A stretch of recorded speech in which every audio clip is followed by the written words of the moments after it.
Shalom Bapak Ibu dan saudara-saudara sekalian.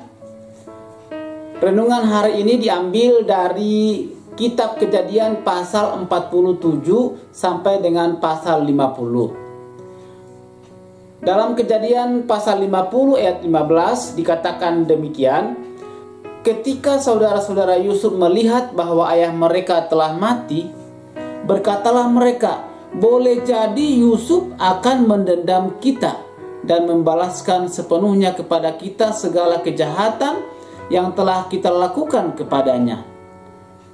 Yusuf dan saudara-saudaranya memang mempunyai masalah pada masa lalu. Tetapi Yusuf sebenarnya sudah mengampuni mereka dengan tulus dan tidak mengingat lagi segala kejahatan atau kesalahan yang mereka lakukan kepadanya.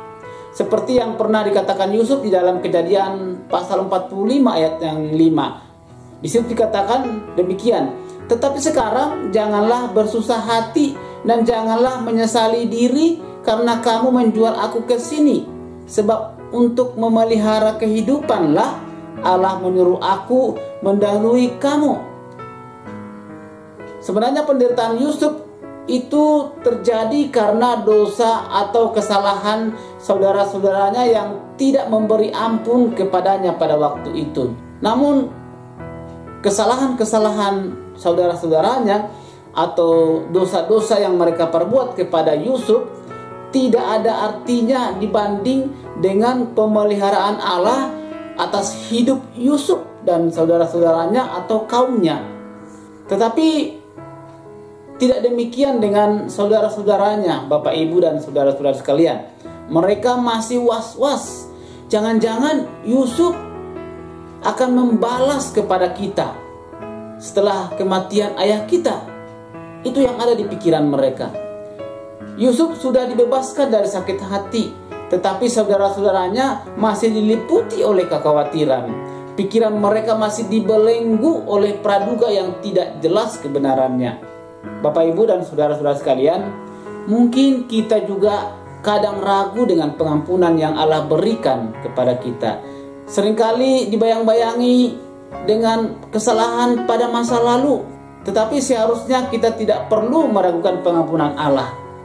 Sebab kita tahu bahwa siapa Allah yang kita sembah. Sekali Allah memberi pengampunan, maka Dia tidak akan menariknya kembali. Dan Dia tidak juga mengingat kembali segala kesalahan kita. Pengampunannya sempurna. Amin. Puji Tuhan. Itu luar biasa. Hidup di dalam pengampunan Allah itu begitu indah, Bapak Ibu dan saudara-saudara sekalian.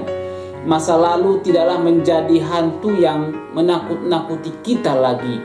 Dan damai sejahtera Allah melingkupi kehidupan kita selama-lamanya. Apa yang harus kita renungkan hari ini, Bapak Ibu yang dikasihi oleh Tuhan? Mari hidup di dalam kebebasan dan pengampunan yang Allah berikan kepada kita. Iblis suka membawa kita kepada masa lalu dan menuduh kita dengan dosa-dosa yang kita lakukan dahulu. Saatnya kita berdiri dan menyatakan bahwa pengampunan Allah itu telah kita miliki sepenuhnya. Kiranya Tuhan memberkati kita sepanjang hari ini.